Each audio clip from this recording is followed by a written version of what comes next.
So this video will talk about Multimedia Science's Jectile II software. This is a follow-up to the Jectile I software, and it is a lot more complicated. The problems are a lot harder. So let's start with Mission 1. Students have, as in the first version, they have 10 tries, and they have to start with Mission 1. And only after they solve Mission 1 can they continue on to the missions that have more points. Now, here's Mission 1. Pretty simple. Here's a height that's given and a distance or range of the object that needs to be hit with the cannon. Problem is that the car, in this case, will have a velocity which will make the problem more difficult. So after doing the calculation, students will choose the velocity, and we'll see what happens.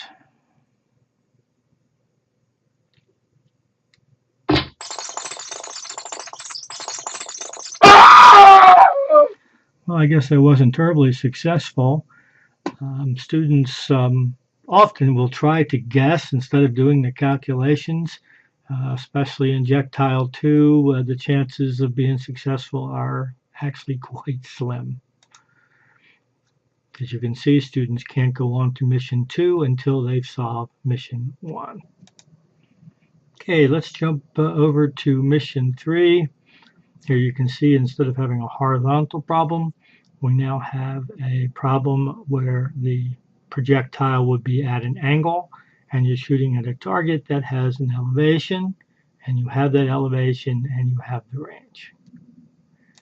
Typically the solution is at 45 degrees, and we'll try again.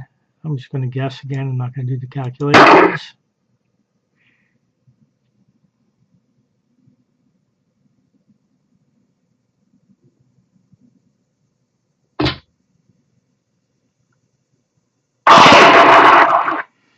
And again, as you can see, guessing is not a terribly effective way of solving the problem.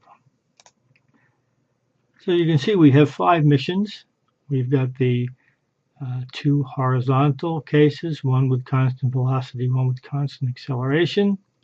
We've got 3 at an angle, one with the target on a platform, one with the target moving at constant acceleration, and then, which is actually the more complicated solution, the moving target going at constant velocity. I should note that for each of these missions, there is a help screen which step by step tells students how to play the game. It does not give them the solution, however. There is a Word file that comes with the game, which has all of the solutions for the 5 missions. And as you can see, they get progressively more difficult. Last one, you can see you need to use a quadratic equation to solve the problem.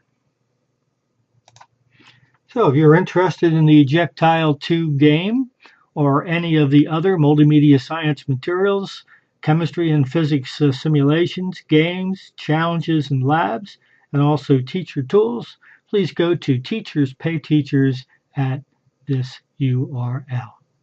Thanks for watching.